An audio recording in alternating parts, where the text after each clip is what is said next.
2018 June మాసంలో తులారాశి వారికి మానసికంగా, శారీరకంగా, ఫైనాన్షియల్గా, సొసైటీ పరంగా ఫలితాలు ఏ విధంగా ఉంటాయో చూద్దాం. ఫ్రెండ్స్, మీకు చెప్పబోయే ఫలితాలతో పాటు ఇంకా ఇతరత్ర విషయాలు తెలుసుకోవాలని అనుకుంటే వ్యక్తిగత జాతకంతో మీకు అందుబాటులో ఉన్న అనుభవజ్ఞులైన జ్యోతిష్య పండితులను సంప్రదించి మీ జాతక వివరాలను చూపి అవసరం అనుకుంటే తరుణోపాయాలను కూడా అడిగి తెలుసుకోండి.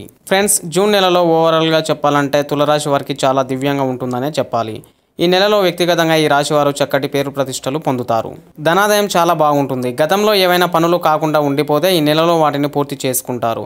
అంతేకాకుండా అయిన వాళ్ళ బాధ అర్థం చేసుకొని వారికి చక్కటి పరిష్కార మార్గాలు చూపెట్టగలుగుతారు ఈ రాశివారు. తులారాశి వారు తమపై అధికారాలను ఉన్నత స్థానంలో ఉన్న వారిని మెప్పించే పనులు చేస్తారు. అయితే ఇతరుల మీద ఆరోపణలు చేయడం ఎంతమాత్రం మంచిది కాదు. దీనివలన తులారాశి వారికి భారీగా నష్టం వాటిల్లుతుంది. బంధువర్గంలో ఒక వ్యవహారంలో మంచి విజయాన్ని సాధిస్తారు. కొంత పనులలో మంచి వేగాన్ని పుంజుకునే అవకాశాలు చాలా ఉన్నాయి. తులారాశి వారు వ్యాపారస్తులైతే వీరి రాబడులలో మంచి పెరుగుదల ఉంటుంది. ఈ నెల మంచి ఆశాజనకంగా ఉంటుంది. వృధా ఖర్చులను అదుపు చేసుకుంటారు. సంతానం కూడా అనుకూలమైన శుభ ఫలితాలను పొందుతారు. వృత్తి, ఉద్యోగ, వ్యాపారాల్లో ఇలా ఏ రంగంలోనైనా పరిస్థితులు సరిదిద్దుకుంటాయి. తులారాశి వారు అంచనాలతో చేసే పనులతో మంచి అనుకూలత ఉంటుంది.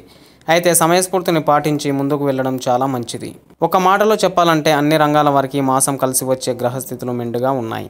అయితే పొరపాటున తల్లిదండ్రుల మీద ఎలాంటి విమర్శలు చేయకూడదు. పావురాలకు బెల్లం పట్టించిన ధాన్యపు గింజలను త్రాగడానికి నీళ్లను వాటికి అందివ్వండి. అలాగే ప్రతిరోజు విష్ణు సహస్రనామాలు చదవడం లేదా వినడం వలన ఈ రాశి వారికి ఎంతో మేలు కలుగుతుంది.